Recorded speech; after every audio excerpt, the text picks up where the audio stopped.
Hey, man! Watch out! Woodpecker.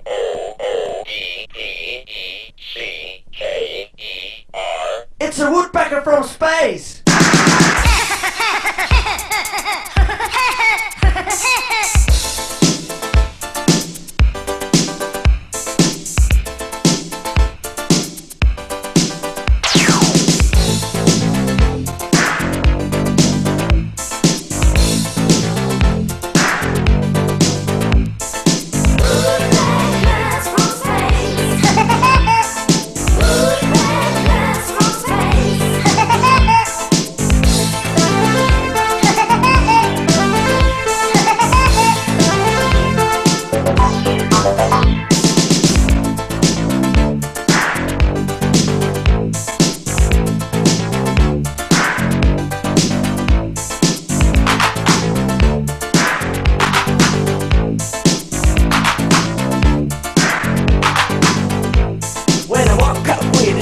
I didn't know the reason why. Still dark inside, but yet a light, and I heard a funny cry.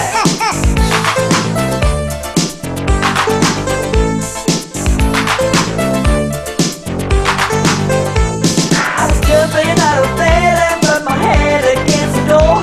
But this time I was okay, I heard a funny cry once more.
Funny looking bird that used to ride before my eyes. With a space suit and a laser gun, he was only passing by. I was looking